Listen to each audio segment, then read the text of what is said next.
अस्सलाम वालेकुम फ्रेंड्स, उम्मीद है कि आप सब खैरियत से होंगे। तो आज आप लोगों को आलू से ब्लीच बनाने का तरीका बताएंगे, जिसके इस्तेमाल से ना तो आपको कोई साइड इफ़ेक्ट होगा और इसका कोई भी नुकसान नहीं है, क्योंकि इसमें केमिकल मौजूद नहीं है। अगर आप लोग अपनी जल्द को गोरा और बेदाग करना चाहते हैं तो ये ब्लीच आप लोग लाजमी इस्तेमाल कीजिए, क्योंकि जो बाहर की ब्लीच होती हैं उसमें केमिकल्स वगैरह होते हैं और जो चेहरे के लिए बहुत ज़्यादा नुकसानदा होते हैं। इसे आप लोग अपने हाथ पाँव, गर्दन वगैरह की स्याही मिटाने के लिए भी इस्तेमाल कर सकते हैं। इस ब्लीच को बनाने के लिए आप लोगों को एक बड़ा आलू चाहिए। आलू को छील कर आप लोगों ने उसके टुकड़े कर लेने हैं और उसके बाद आप लोगों ने उसको ग्राइंडर में डाल देना है और 2 खाने के चम्मच आप लोगों ने उसमें गुलाब का अरक डालना है और उसे अच्छे तरीके से ग्राइंड कर लेना है। आप लोग इसके अंदर लेमन का रस डाल सकते हैं अगर आप लोगों की जिल्द जो चिकनी है।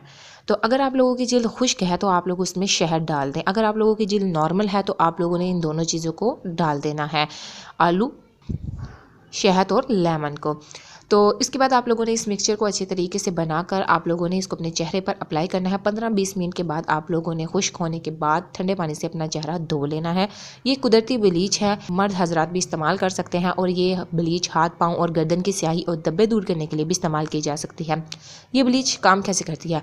आलू एक कुदरती ब्लीचिंग एजेंट्स वाली खसूसियत रखता है, क्योंकि इसमें विटामिन सी मौजूद होता है, जिससे जिल्द की लचक बढ़ती है। और इसके अलावा आलू ये जिल्द को सांवली रंगत देने वाले पिगमेंट मेलानिन्स की सतह को कम करता है, जिससे जिल्द सफ़ेद होने लगती है। ब्लीच में शामिल हल्के गुलाब जिल्द को तरोताज़ा और ठंडा रखने में मदद करते हैं, जबकि लेमन चेहरे का तेल साफ करता है और खुश्क जिल्द वालों के लिए शहद नमी फराहम कर जिल्द को खूबसूरती और गोरा और बेदाग बनाता है। बहुत इन्फॉर्मेटिव वीडियो, दूसरे तक लाजमी शेयर कीजिए। Thank you for watching my video.